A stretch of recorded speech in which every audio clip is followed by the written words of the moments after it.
1927 AD. This is a big year for the big screen. The first feature film released with synchronized sound, The Jazz Singer. Now, of course, this film is not completely synchronized sound. There's only portions of it, but this is a big deal, and even though this movie is problematic and I don't support the general idea of the movie, synchronized sound is very exciting, and we're glad to have that. In the same year, Philo Farnsworth, this handsome man, successfully demonstrates his electronic television. Now, we are well on the way to having an electronic television in the home of every American. Another step into making television more ubiquitous. 1929 AD. The first car radio appears. We are changing the way we consume music. We are changing the culture of driving, of listening to music. I mean, think how many songs you listen to and you're like, oh, this would be a great song to roll down the windows and drive down a highway in California. There was a time when people didn't even have music in their cars. They just had to talk like they just had to talk. It's horrible. But now we have car radios, and that's great. And it's just taking more steps to get this recorded sound into the lives of every person. 1962 AD. The first compact audio cassette. We went from cylinder. We flattened the cylinder. We have a disc. Now, we have a small little box that has magnetic tape reels in it. Now you don't even have to have a gramophone. This is the most portable music device that we have yet. You have a little Walkman clipped to your belt, and you just slide your cassette tape in there, and you put your dorky little headphones on. Now you can groove and jam to this all day long, unhinged by any gramophone. Portable, accessible, juicy stuff. 1975 AD. The first digital camera, created by a man named Steven Sasson, an employee of Kodak. Now, we don't have to worry about film reels anymore. We don't have to slave away in a dark room with chemicals and hanging up your pictures, and if someone opens the door and the light spills in, then you're toast. Now, all you have to do is just click, and then now you have a picture. You don't have to, it's no worries. It's easy and simple, and photography is more accessible than ever. Now, not only historical events are being documented, or people who have the time or can afford, a photographer. Now anyone can take a picture. 1982 AD. The first compact disc. We are just smushing down this recorded music, making it more accessible. Now, you can still slide it into your little belt thing, and you can click it in, or slide it into a boombox or a car, and it'll eat it out of your hand. But music, more accessible than ever, and we are just racing down this road of accessibility of media consumption and making television and recorded music ubiquitous in the lives of every American.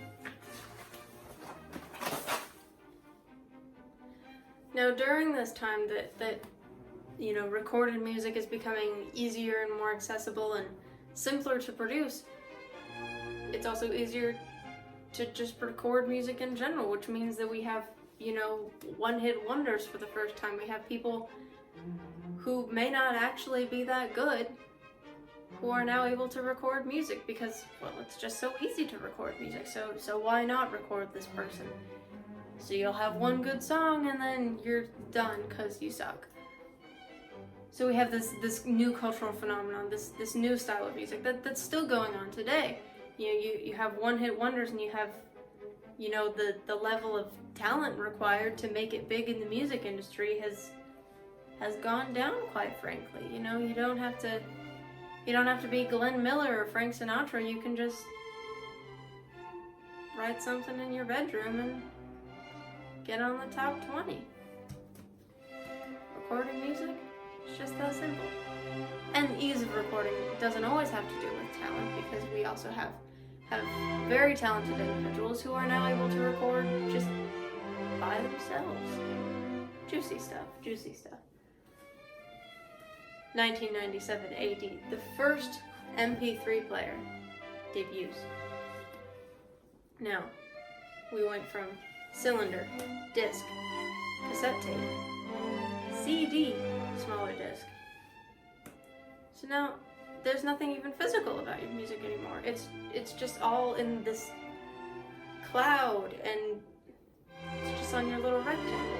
You just download your songs onto your rectangle, and they're there forever. It's crazy. And of course, not everyone remembers the MP Man, because the more ubiquitous and common, more popular and commercially successful MP3 player was the iPod in 2001. So that's the one we all remember. But generally, it served the same purpose, just maybe a little cooler looking than the MP Man. 2000 AD, the first mobile camera phone. We had digital cameras, we have mobile phones, and now any American who has a phone has a camera. You no longer need separate devices. I mean, you can if you want to, but I mean, this is just making photography easier and more accessible, and it's just changing the culture around photography. 2007 AD. Of course, the iPhone was not, in fact, the first smartphone ever, but it is the most common smartphone. iPhone is the smartphone. So in 2007 AD, we have the first iPhone. It's got an MP3 player. It's got a camera. It even has the internet. Everything you need, this modern life, computer, MP3 player, camera, phone, is all on this chunky little monkey in this man's hand. It's all right there.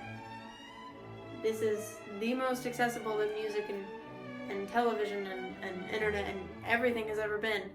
All you need is one device and you have it all.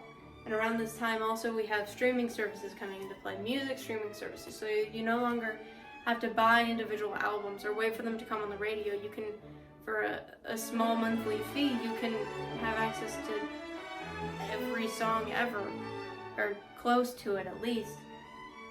And same thing with movies and television. And around this year, 2007, Netflix released its streaming service, where you can watch movies and television for another small monthly fee. You don't have to buy movies anymore. You don't have to buy TV shows. And I mean, now we're at a point where most people don't even have cable, because it's all about streaming services. And this is changing the way not only that we consume media, but the way that media is produced. I mean, think about how many movies nowadays that are nominated for Academy Awards are actually played in theaters. I mean, obviously a good portion of them, but the fact that there are any that never were played in theaters, this is showing just the massive shift that is happening in the production of film. And I mean, technology to produce art and popular things has been evolving since the dawn of time, and it's impossible to include every single technological innovation, but I believe that these are the most important and the most relevant to the way that we now consume media.